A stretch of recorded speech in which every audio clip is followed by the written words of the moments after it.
I'm Samantha Foster, and this is Venus Mastermind, a space for honest reflection, pattern breaking, and sovereign thinking. I'm not here to perform or to teach in a formal way. This is a shared reflection, a place to think out loud, to name what's been living in me, and to speak honestly about what I'm seeing and integrating. There's no agenda here beyond truth and presence. If something here resonates, take what's yours and leave the rest. Welcome back. I am glad you are here. If you have been with me through this series, through morals, values, ethics, the bonus episode, principles, standards, and boundaries, then we've been on quite a journey together. And I just want to acknowledge that for a second, because that work isn't light. Sitting with your own morals, your values, and how you actually use power, what you've learned about reality the hard way, that takes something. It takes honesty. It takes willingness. And if you've been doing it, even imperfectly, even just listening and letting it percolate, something has shifted. Maybe quietly, maybe in ways you can't fully name it. But I believe something is different. And now we're stepping into something that feels different from everything that came before it. Because integrity, intuition, and wisdom, these next 3 episodes, they're not more layers to add to the ecosystem. They're what starts to emerge when the ecosystem is actually being lived. That distinction matters to me, and it's worth sitting in for a moment before we go anywhere else. You can't fake integrity, not for long. You can perform it, and honestly, most of us have, because we were taught that integrity meant never breaking your word, never changing your mind, never showing the seams. But performance-based integrity eventually collapses because it's not built on anything real. It's built on image and expectation, and those things crack under pressure. Intuition is the same. We talk about it like it's either something you have or don't. This mysterious gift some people were born with. But real intuition, the kind you can actually rely on, the kind that doesn't lead you in circles, that comes from the internal work. From knowing yourself clearly enough that you can feel when something is off before it becomes a problem. And wisdom, the capacity to take what you've lived and actually learn from it. That requires the same foundation. You don't arrive at wisdom by skipping the examination. You arrive by doing it. So everything we've done together in this series, it was preparation for this. And integrity comes first, because it's the bridge between the internal work you've been doing and the life you're actually living. It's where sovereign leadership begins, not in confidence, not in how you present, not in strategy, in the quiet, daily, sometimes unglamorous act of letting what true governs what you do. And there's something I'm going to share before we go into this.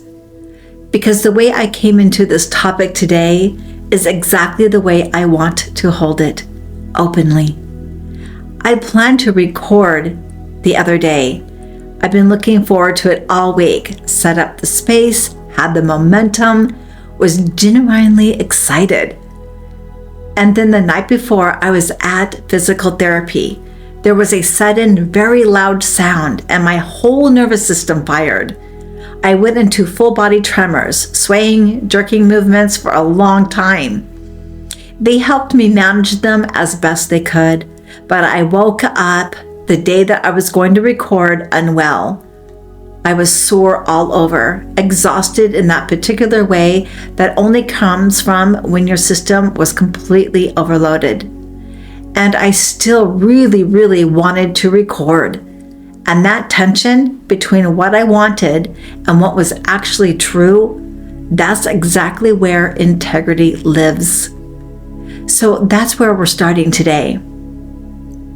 And the first thing we need to do is look at the word itself, because I think the way most of us have understood integrity is actually part of the problem.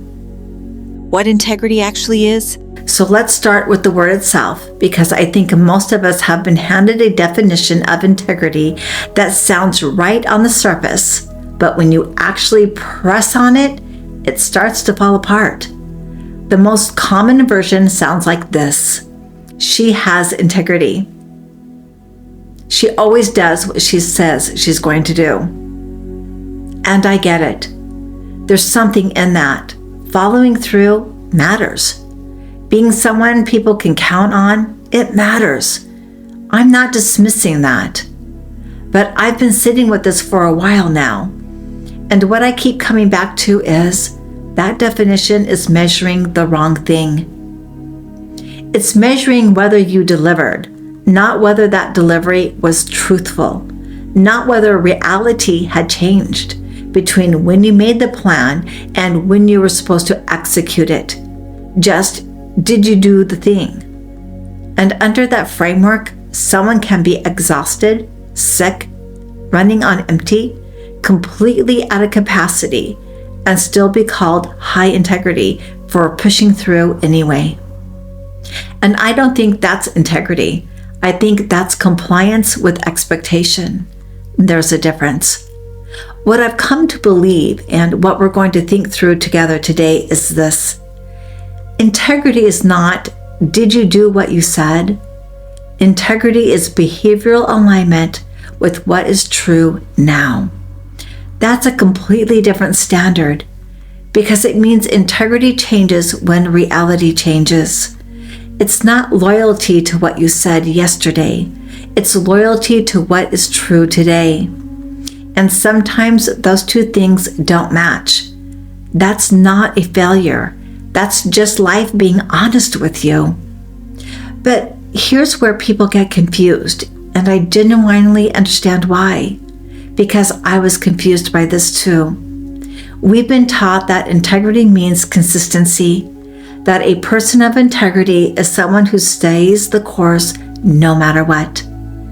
And so when reality changes and we have to update, we feel like we've failed somehow, like we've let someone down. But real integrity doesn't mean consistency, it means accuracy. If you say you're going to do something and nothing has changed and you just don't feel like it, integrity says follow through.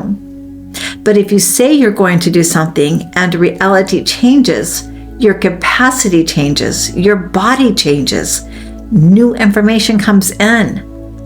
Integrity says update. That's it.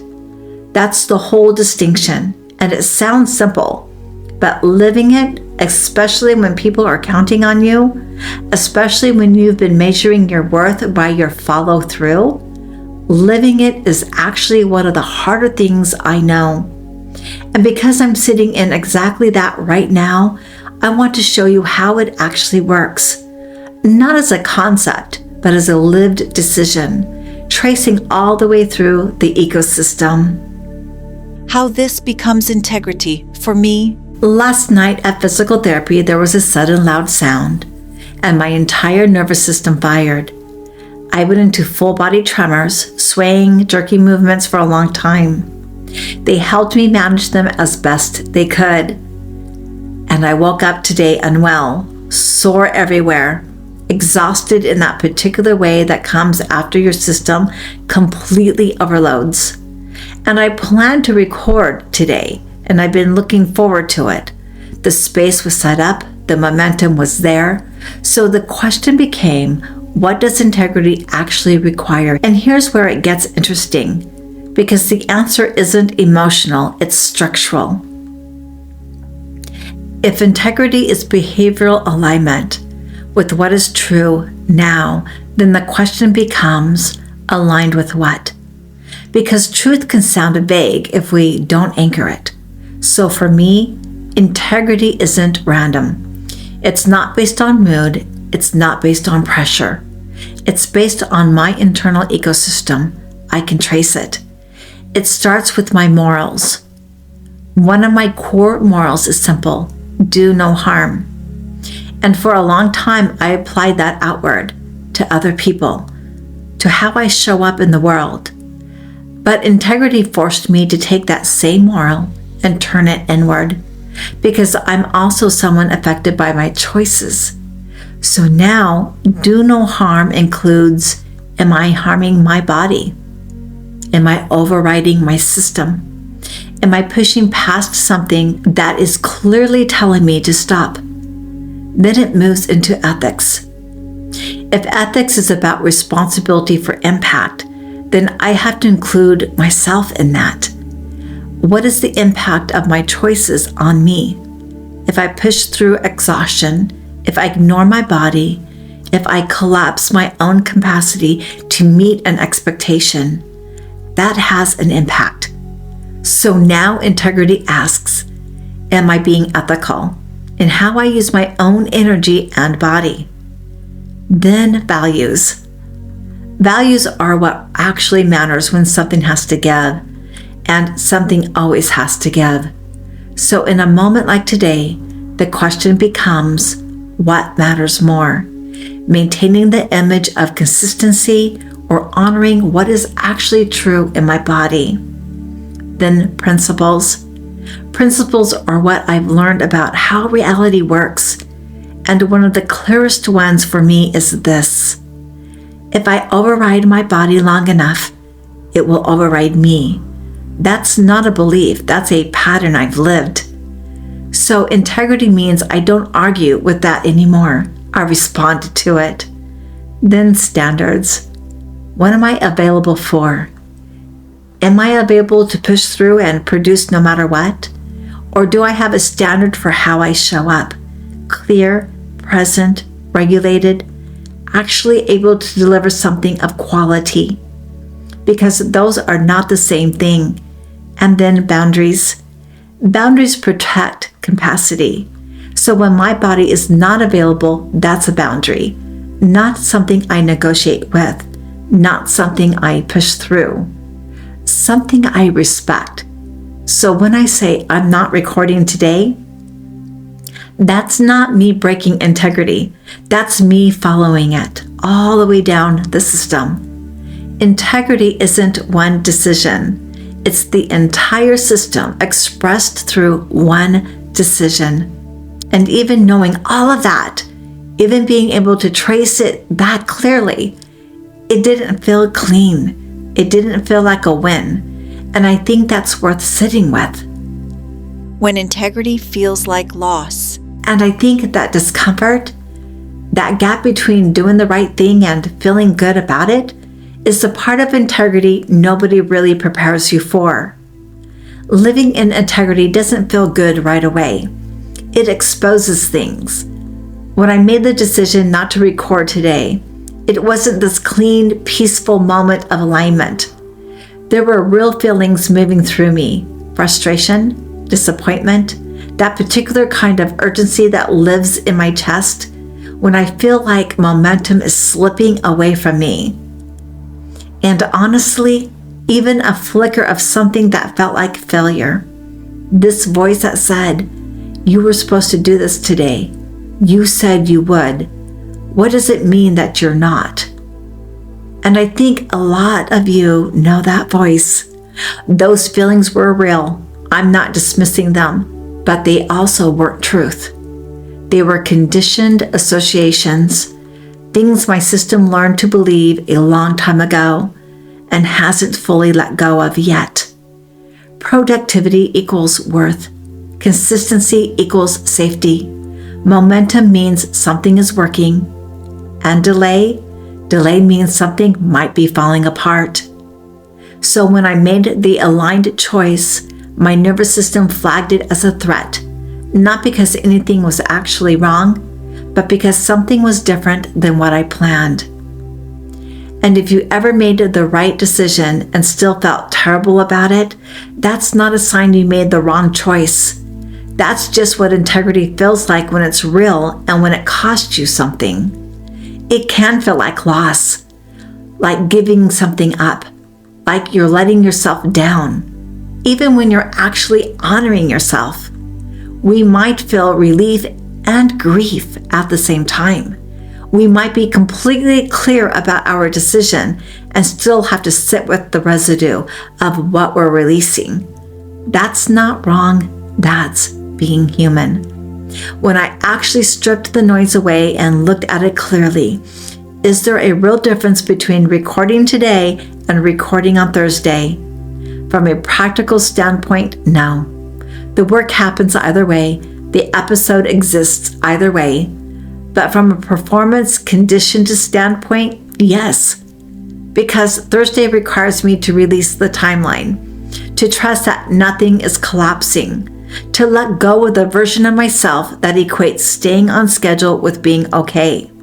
That's the real work, not the recording, the release. But there's a version of everything I just said that can become its own kind of trap. And I think it's worth naming directly. The gray zone, I just don't feel like it. There's a real difference between honoring your body when it's truly depleted and using the language of alignment as a very sophisticated form of avoidance. And those two things can feel almost identical from the inside. I say that from experience. Here's a real example. Sunday I woke up and I just needed the day off. Nothing was dramatically wrong. I wasn't in crisis. But I worked Monday through Saturday, really worked a lot of hours, and my system was asking for rest, so I took it. And when I looked honestly at the week I've had, the effort, the output, the adjustments, all of it, the rest was clearly aligned. But what about when someone wakes up, doesn't feel like it, and uses words like honoring their body or staying in alignment as a way to avoid something hard? We all do this sometimes. I do it sometimes. And I think being honest about that matters more than pretending it doesn't happen. And this same week gave me both sides of it, back to back, which I think is worth sharing, because it made the line between them impossible to miss. Earlier this week, my system got hit hard. There was a loud bang at physical therapy, and my whole body went into tremors. The next day, I was supposed to film, and I couldn't. Not, I don't feel like it, I physically couldn't. That was capacity, so I didn't film. That was integrity. But then the next day, things were different. I wasn't 100%, but I was functional. I got my son to the doctors, picked up prescriptions, handled things around the house. I had capacity. And I remember thinking, I don't feel like going to physical therapy. And that's where the line showed up, because nothing in my body was telling me I couldn't go. I just didn't want to. And I said no to that feeling. I went anyway. And it was the right call. I felt better, more energized, more regulated. The resistance wasn't truth. It was just a feeling. One day, my body said no, and I listened. The next day, my feelings said no, and I didn't. That's the difference. So here's the distinction that actually helps me when I'm trying to figure out which one is true. Passing resistance tends to soften when you start. You sit down, you begin, and something in you wakes up. The reluctance dissolves into the work. That's friction. And integrity says move through it. Real depletion tends to intensify when you push. Starting makes it worse. The body gets louder, not quieter. The quality drops, not because you're avoiding, but because you genuinely don't have anything left. And the honest question, the one that actually cuts through, isn't, do I feel like it? It's, is my capacity actually available? Not my mood, not how I feel about the task, my actual capacity. Integrity doesn't ask how you feel. It asks what's true about your capacity. Sometimes integrity asks you to stop. Sometimes it asks you to go. The work is knowing the difference and being honest enough to follow it. And this is where knowing yourself matters more than any framework I can give you, because your mind will try to mislabel these things, sometimes calling avoidance self-care, sometimes calling burnout laziness. Both happen. Both keep us from responding accurately to what's actually going on. What I found is that the most grounding thing I can do is honest accounting. Not emotional storytelling about why I should or shouldn't. Not guilt, not pressure from a deadline, just truth. What did I actually do this week? Where did my energy go? Have I genuinely been showing up and my system needs recovery? Or have I been moving lightly and this resistance is something else? Fear, maybe, or a story about what I'm capable of? Because output isn't just what you finish, it's what you move forward. A few weeks ago, I spent hours trying to record videos for my course. They were terrible, every single one. I had to delete all of them. From an outcome perspective, nothing was produced. From an integrity perspective, I showed up fully. I found out what wasn't working. I assessed. I redesigned the space, adjusted the lighting, worked on how I was presenting myself. The next day, I came back with a completely different setup, and it worked. Nothing visible came out of that day, but the foundation for everything that came after was laid right there. That's alignment, even when it doesn't look like anything from the outside. Integrity is the whole system in motion. And underneath all of that, underneath the gray zone, the honest accounting, all of it, there's something that makes the whole thing harder than it needs to be. Something I've been watching for a long time in myself and in the people I work with. We have impossible standards, and most of us don't even know it. Integrity isn't a value. It's what happens when your entire internal ecosystem is lived in real time. We live in a culture that holds up a very specific image of what high functioning looks like. Constant production, visible output, the stage, the microphone, the person who seems to be doing everything always effortlessly.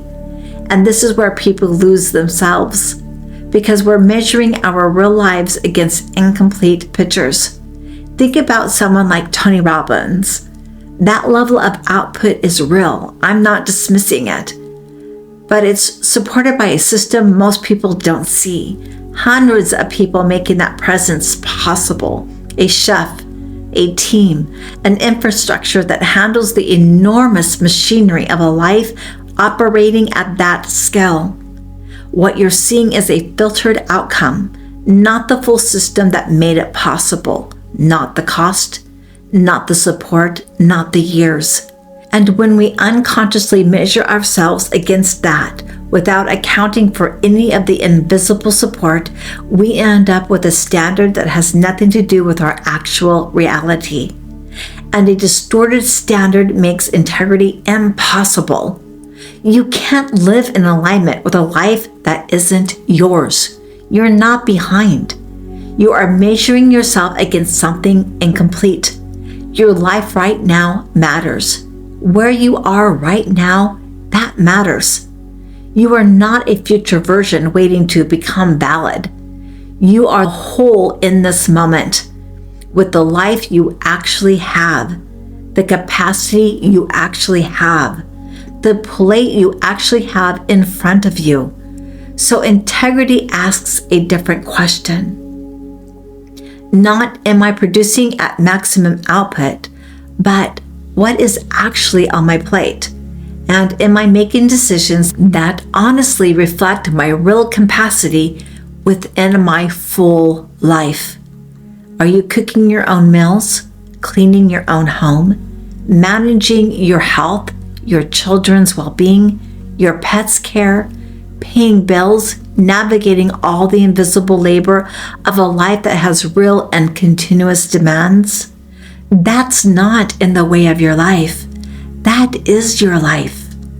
And if those things are being handled, not perfectly, but honestly, then you are in integrity, even if it doesn't look impressive, even if the output isn't visible, even if nobody is applauding it. You don't build from pressure, you build from capacity. So look around, not judgmentally, just honestly. Are your responsibilities being tended to? Is your body being respected? Are your core priorities intact? Not perfect, real. If something is being dropped, that's not failure, that's information. Your life is showing you something. Where is your time actually going? Is something consuming capacity that doesn't belong? Is burnout causing you to neglect things that would come naturally if you weren't running on empty? Your environment is always talking to you. Integrity is just being willing to listen. Integrity isn't about doing more. It's about being honest about what your life actually requires and building from there.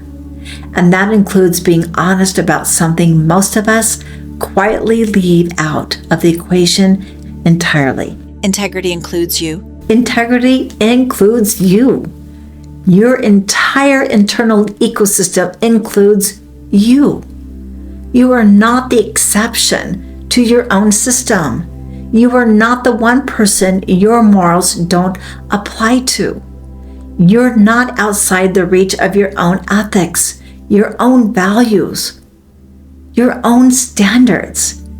You are in the system. And yet, this is the piece that most people quietly skip, including me, for a long time.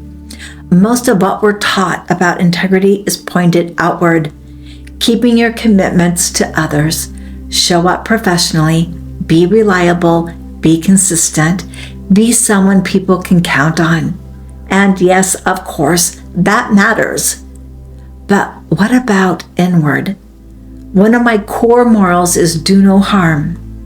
And for a long time, I understood that as don't harm other people. Be careful with impact. Be responsible. Don't leave a cost someone else has to carry. But living in integrity forced me to turn that same moral inward, because I am also someone affected by my choices. So do no harm now includes, am I harming my own body? Am I overriding my own signals? Am I pushing past something that is clearly, unmistakably asking me to stop? And when I sit with what that actually requires, it changes things, quietly but significantly. Overriding my body when it's telling me to stop, that's a harm. Ignoring my limits until they become a crisis, that's a harm. Abandoning my own needs to maintain an image of reliability for other people, that's a harm. Not weakness, not a discipline issue, a misalignment. Because if ethics is about responsibility for impact, and I am one of the peoples affected by my choices, then I have an ethical responsibility toward myself too. And that's not selfish. That's just true. Self-neglect isn't neutral. It's a pattern of misalignment.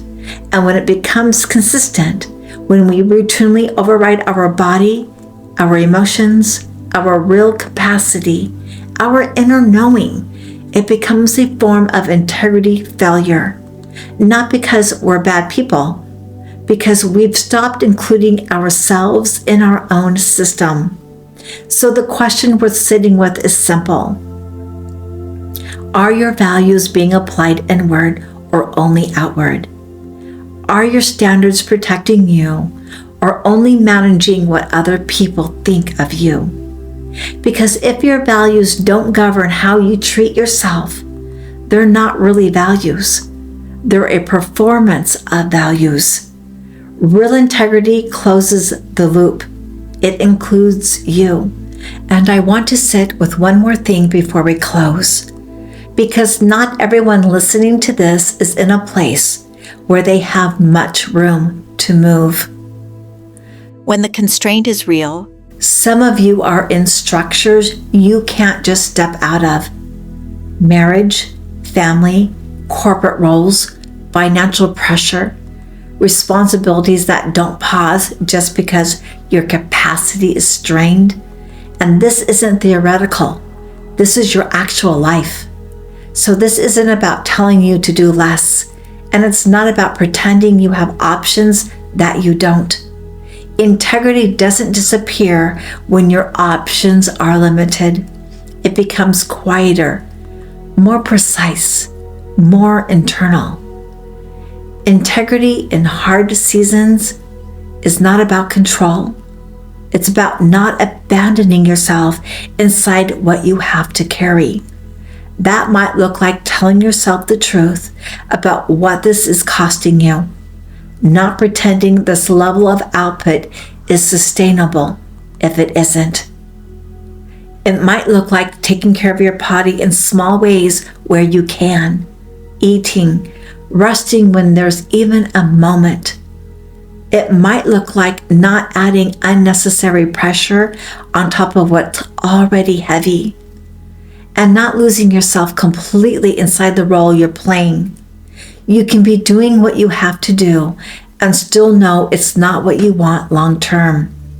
Those two things can exist at the same time. Survival seasons are real, but staying unconscious inside them, that's where integrity starts to slip.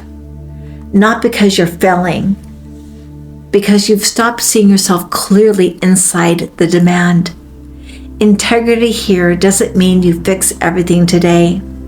It means you stay honest about where you are and you don't stop looking for a way to shift what isn't sustainable, even if that shift is slow, even if it's one small thing at a time.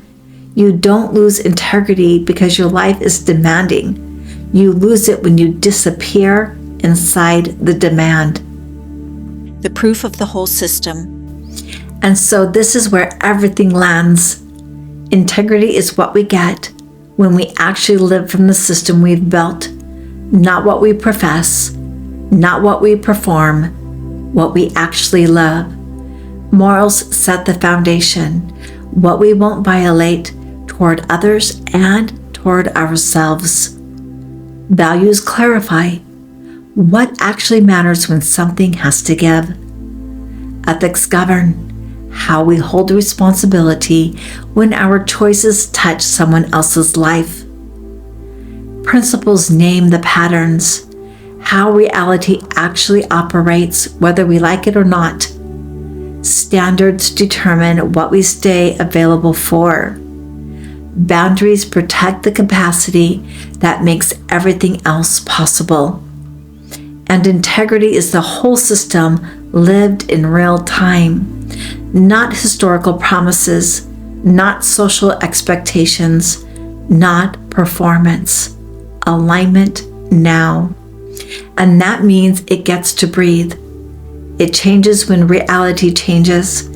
It isn't a rigid code that demands you honor what you said regardless of what's true now. It's a living orientation, one that asks you to keep checking in, keep asking, keep being honest about what's actually happening and what that actually requires of you. Integrity isn't tested when things go as planned. It's revealed the moment reality changes, when pressure increases, when what you want and what is true are pointing in different directions, when expectations conflict with what you know is real. That's where people either stay aligned or perform. And what I've come to believe deeply is that transformation isn't becoming someone who performs better. It's stopping the performance altogether. That's what all of this has been building toward. Not a better version of you, the real one. Intuition and wisdom. There are 2 more episodes in this series, and before we close today, I love to tell you what's coming because I think it'll help you understand why today mattered. The next episode is intuition, and here's why it comes right after integrity specifically. When you're actually living in alignment, when your actions are genuinely tracking with what's true for you, something starts to happen. The noise quiets. The static that comes from performing, overriding, second-guessing, managing your image, it starts to settle. And underneath all of that, there's a signal. That signal is intuition. And here's what I want you to know before we get there. You don't need to develop it from scratch. It's already in you. What the internal ecosystem work does is remove what was drowning it out. When you know your morals clearly, you can feel when something violates them without needing to think it through for an hour. When you know your values, you can sense misalignment before it becomes a crisis. When you've named your principles, you start to recognize patterns before they complete. You just know. What you'll get from that episode, a way to trust yourself more accurately, to know when your gut is actually signaling, and when it's old conditioning using your voice, to stop second-guessing the things you already know, and to get more precise about the things that still need examination. And then after intuition, wisdom. Wisdom is different from everything we've covered because wisdom isn't something you build, it's something you arrive at. It's what happens when you lived at the ecosystem long enough that you stop needing to consult it consciously, when integrity becomes reflexive, when your intuition is calibrated, when everything you've been through, the hard seasons, the losses, the things that didn't make sense at the time, has compressed into a knowing that doesn't require explanation, not even to yourself. What you'll get from that episode is a different relationship with your own story, a way of understanding everything you lived through as the very thing that made you someone worth listening to, including by yourself. That's where we're going, and we'll get there together. I'm going to pause here and let this land. If something in this resonated, you don't need to do anything with it. Just sit with it and notice what continues to unfold.